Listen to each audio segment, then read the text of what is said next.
Morning everybody, welcome back. Saturday in the shop here. We are going to get the top fueler finished torn down.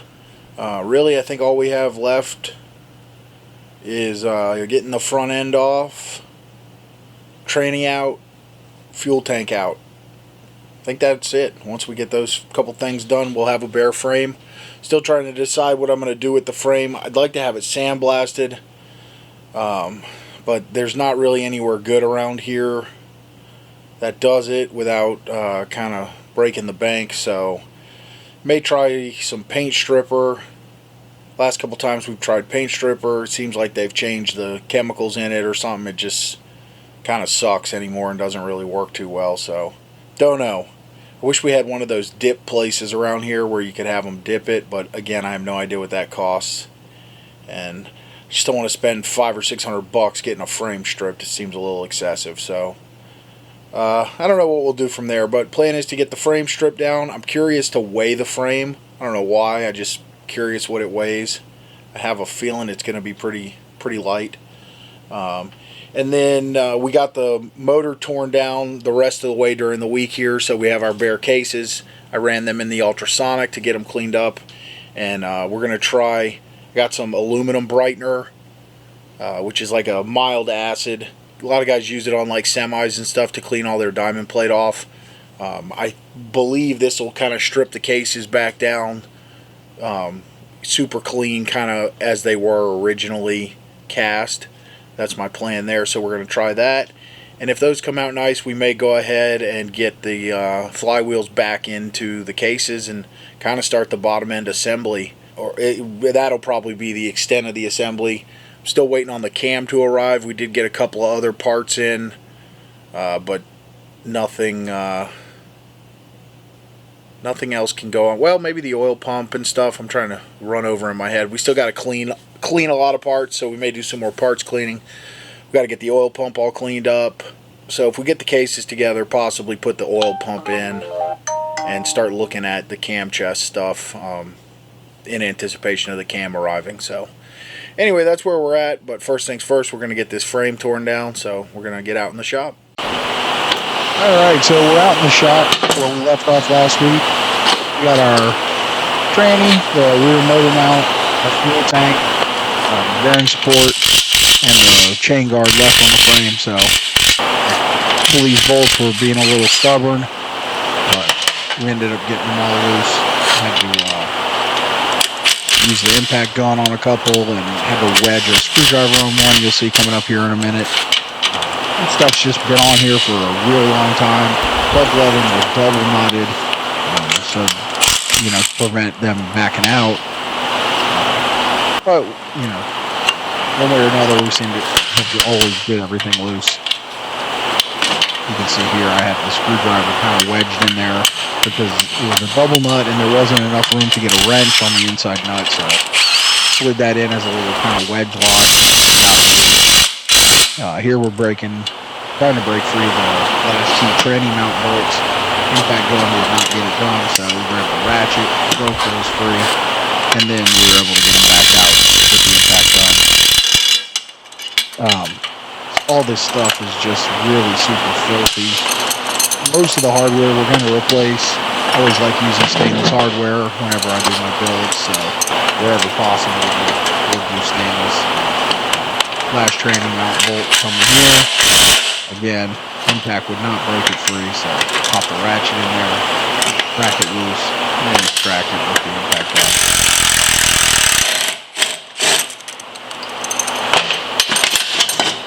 Really, the way this whole bike is held together is really super simple. Not a ton of hardware, and just really well designed and simplistic. So we're going to cut the chain off. The chain will be replaced. Here's a 630 chain, which is not super common these days. So I'm sure future E-case still makes a lot of these 630 chains. We'll pick one of those up, and here we got our B&J 2-speed transmission. Went ahead and got that pulled out of the light. Got the bearing support sticking out on it. Not quite sure what's going on there with that. Because it looks like it was a nut and it's kind of welded in place. I'm hoping maybe that somebody made a bolt I just didn't take the time to try to break them apart today. So we are removing the big main fuel line right now. The braided line. Probably replace this with some push lock line. You can see here the fitting that goes to the tank's got a screen in it, which is nice. It was loaded with a lot of crap, so obviously get that all cleaned out, just flush the fuel tank out, and stuff. So fuel tank is now out of the bike, and the last thing to do is remove the front end. This is a Sirianni front end, real common for drag bikes back in the day. Nice lightweight skinny tube front end. So the previous owner of the bike, who purchased it initially out of its storage, had started to mess with the bike a little bit and redid the whole front end. So all that stuff is nice and clean. We probably won't break that all down. We just have to get the front end off the frame so that we can get the frame stripped. So I'm removing that basically all in one piece. I'm just going to pop the top triple tree off here, get all the pinch bolts loose from the center nut, and get the whole front end removed in one piece. Just didn't see a real need to dismantle piece by piece at this point because, like I said, the triple trees have all been cleaned and painted. The fork tubes are polished. The brake calipers are repolished. All that good stuff. The bars are a little funky. I don't think it's the original bars. Some of the controls don't fit correctly, so we'll probably end up changing those out on the reassembly. But for now, like I said, we're just knocking the triple trees off. A little aggressive there, and then we can lift the frame off the front end. This does have dual steering stabilizers. It was fighting me a little bit. I didn't realize the stud was still mounted on the frame. And there we go. We got the frame separated from the front end, ready to get stripped down and repainted.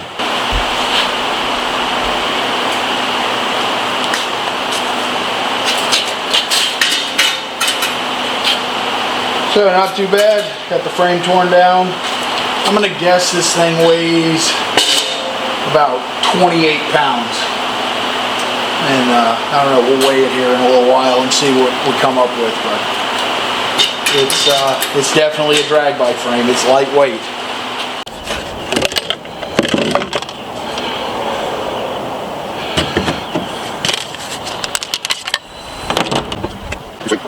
So we got our cases out here, picked up some of this aluminum brightener. It's a mild acid, and just using it to clean all the cast parts that were on the bike. Obviously this is the cases, and been using it on all the aluminum. Just strips the aluminum back down, kind of to bare, fresh aluminum. Worked pretty good, you know, did a couple of applications, let it soak. That worked well. Yeah, pretty good. I mean, it ain't perfect, but No, better than what it was. yeah. So we got the second case half here, doing the same thing, just letting it soak, rinse it off, a couple applications of the acid, you know, bristle brush it, just getting it as clean as we can before we take it inside. You want to and clean those scotch other brite it aluminum all pieces up. too? All of them, but yeah.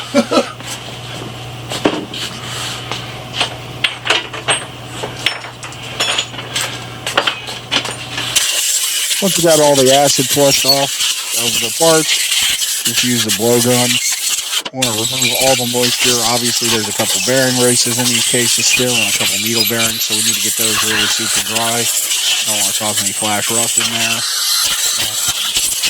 Get a good look at how the cases are looking once they're done. 10 minutes of blowing? Yeah. Wow. You gotta get that shit cleaned out. I think that was a little over exaggerated. No, no.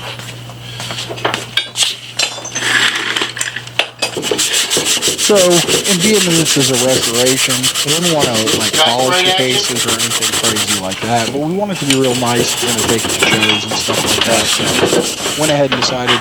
Here, what do you? This green looks. scuff I pad, think this is probably. Come look at this. pad, whatever, was going to be our Like here? method of Oh, getting yeah, these cases absolutely. Good, looking right? Yeah.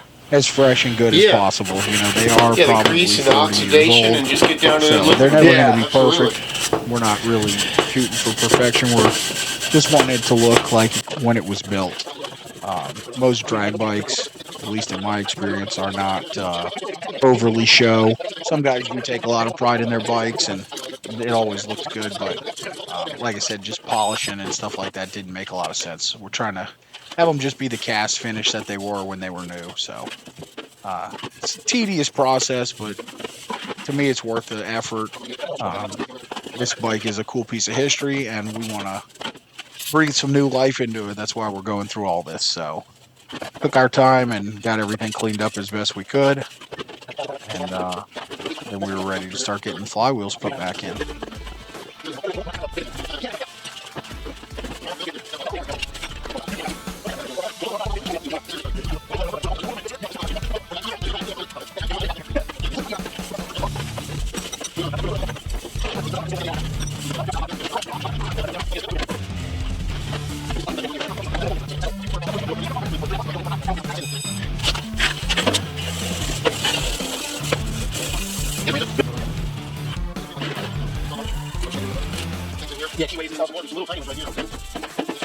Probably a little bump here or something. Yeah.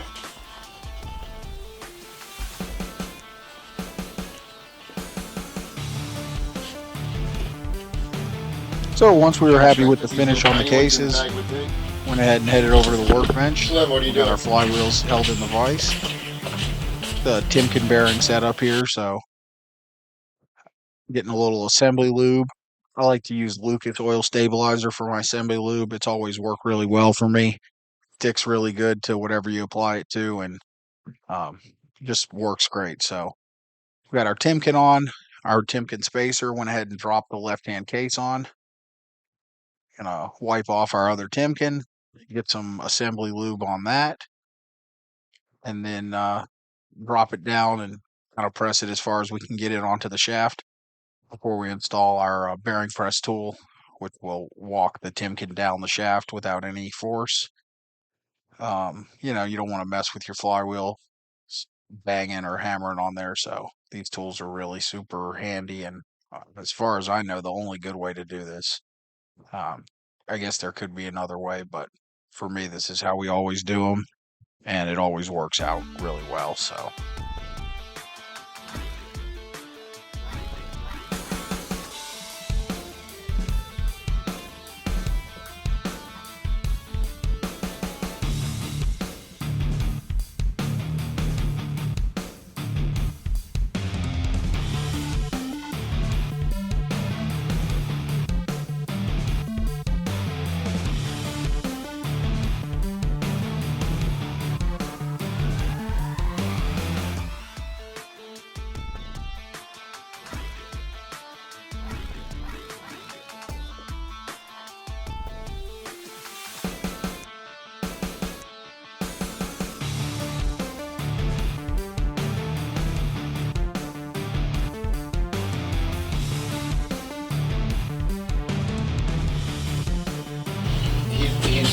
He's doing a big job today, and he never works on Saturday. Well, at least he doesn't want to. Yeah, he's hammered. He's hammered busy.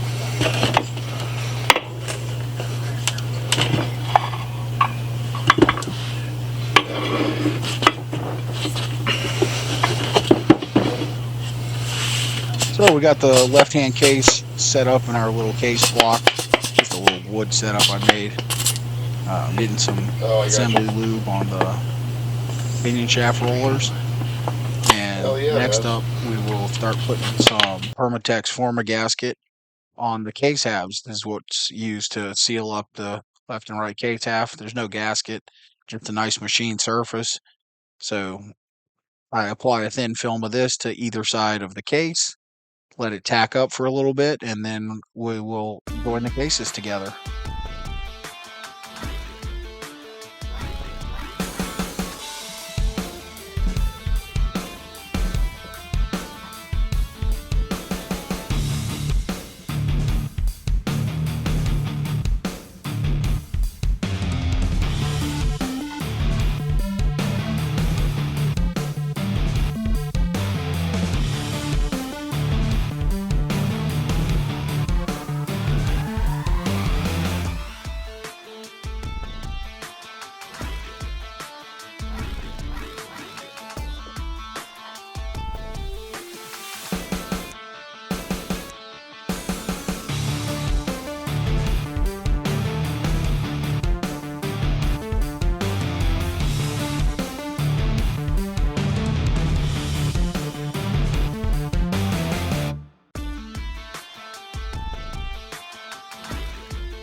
cases are married together, go ahead and get all the bolts installed.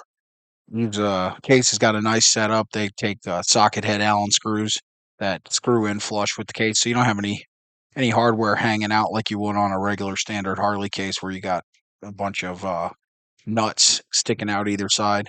It's a real nice setup, especially on a race bike where you might have to pull the motor in and out kind of often. So, really happy with that setup. Went ahead and installed all the bolts and snugged everything up. Check for flywheel motion. Everything For like a straight psycho. On standby, yeah. First flight out. I'm on my way, motherfucker. All right, you guys have a good one, man. All right, man. See you later. I'm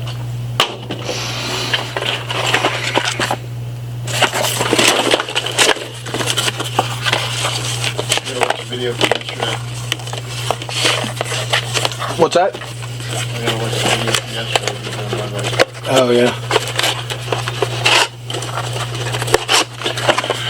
Alright, so we got to get a main shaft seal. I don't think I... Oh, maybe I got one. Where did I throw the old one?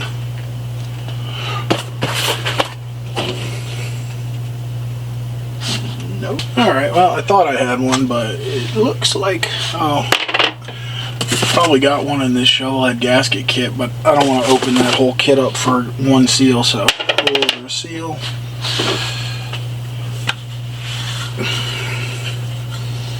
Here we've got our little oil pan plate. Put a little forma gasket on this too.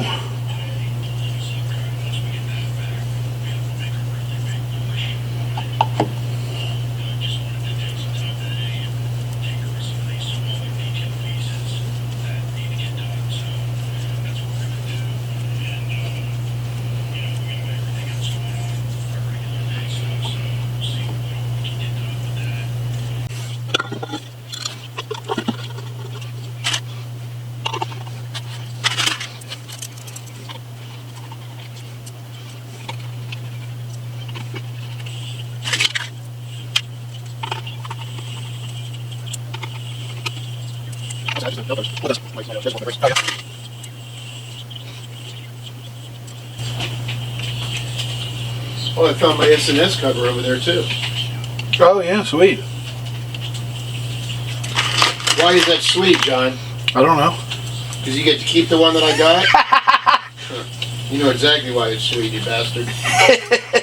You notice how yesterday when you said something about it, I just dead aired you? Oh yeah, yeah. So we got our little bottom oil pan type plate on. Got our regular motor stand cleaned up and dropped the bottom end in there. Next thing we had to do is start getting some of our other engine parts clean. So we had our oil pump, was really nasty. Our cam cover, pinion gears, all that stuff. So went ahead and dropped that in the ultrasonic. Let it run for, I don't know, an hour, hour and a half. Pop the stuff in and out of there a couple times to give it a brush and kind of clean it up. Just make sure everything's nice and clean so that we can reassemble all these parts onto the bottom end without having to clean them individually. I like to clean in like sets, everything I think I'm going to need to get a portion of the job done, and then move on. A lot of oil for that. If I go to Walmart and get the oil, somewhere usually around 35, 36 bucks, $40. Yeah. When you get out of there.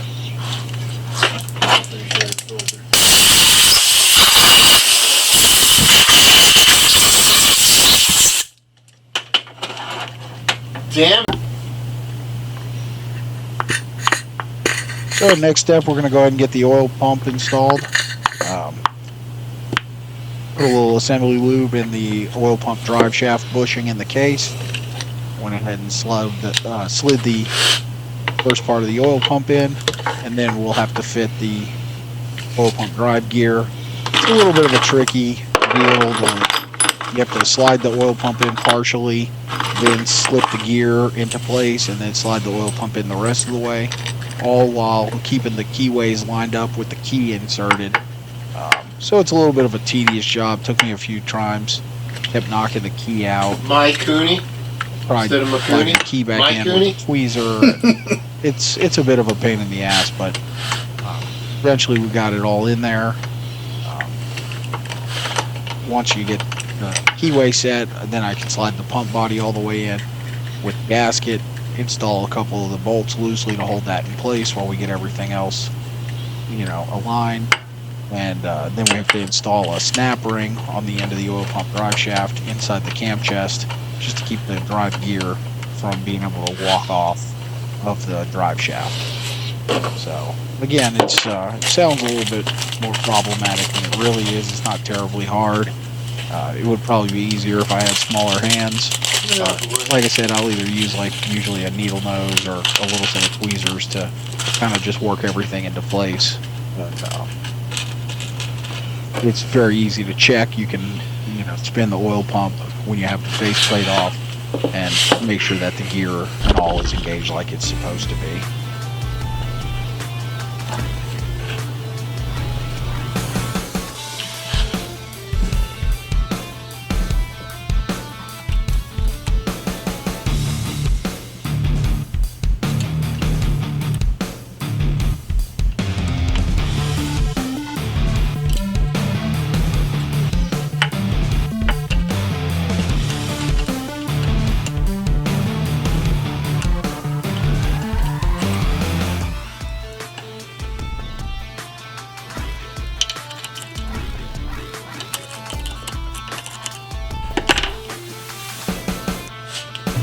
So once we got that all set, we went ahead and installed the pinion shaft gears. One of them is the helical gear that drives the oil pump gear. There's the spacer and the main pinion gear that drives the cam and the breather vent. Then we installed the little funky flat-sided nut on there. It's reverse thread. Went ahead and screwed that down, tightened it all up for final install. This is all final install on this stuff. We're putting it together and hopefully won't be taking it apart anytime soon. So just used a little stud I had laying there to get this thing all locked down tight.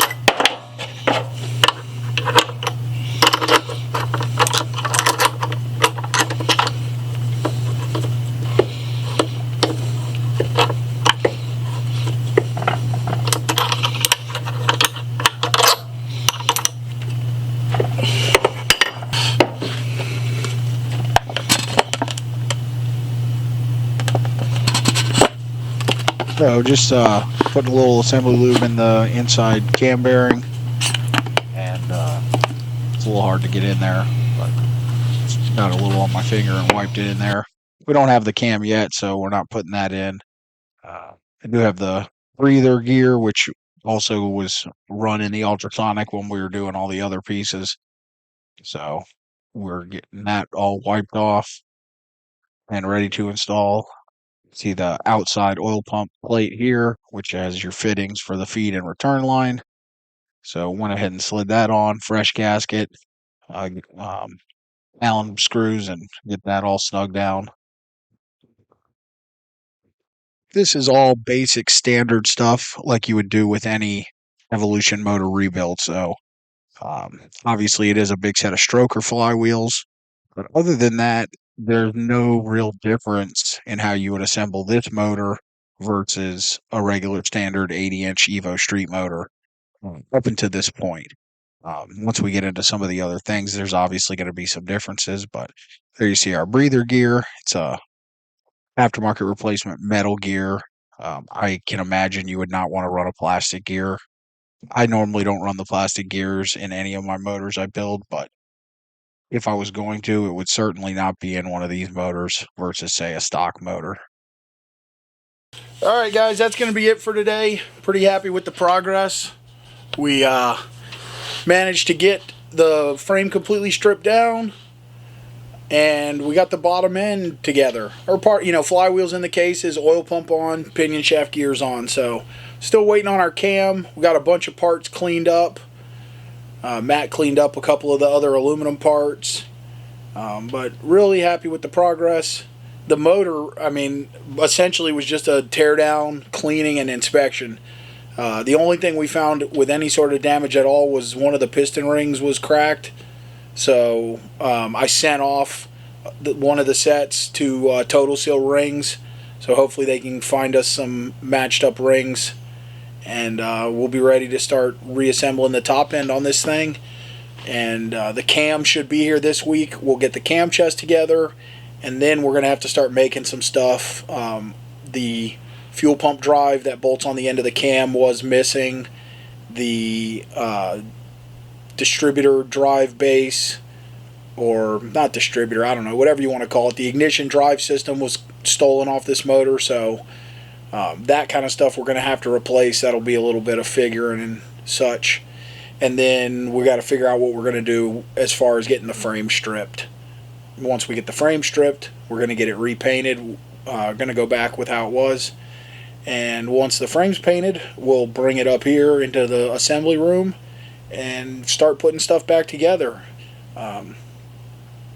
Other than that, this is really relatively simple project. Obviously, being a race bike, we don't have lots of electronics on it as far as lights and all that stuff, so it's going to be minimal wiring, and it's really just a disassembly and clean and put back together for a lot of stuff. We'll be replacing a bunch of the old crusty hardware, but other than that, everything is going real smoothly. We'll put a new chain on it, new tires, try and find a new primary belt, and just keep plugging away on this thing. So not sure if we're going to be here next week for a video or not.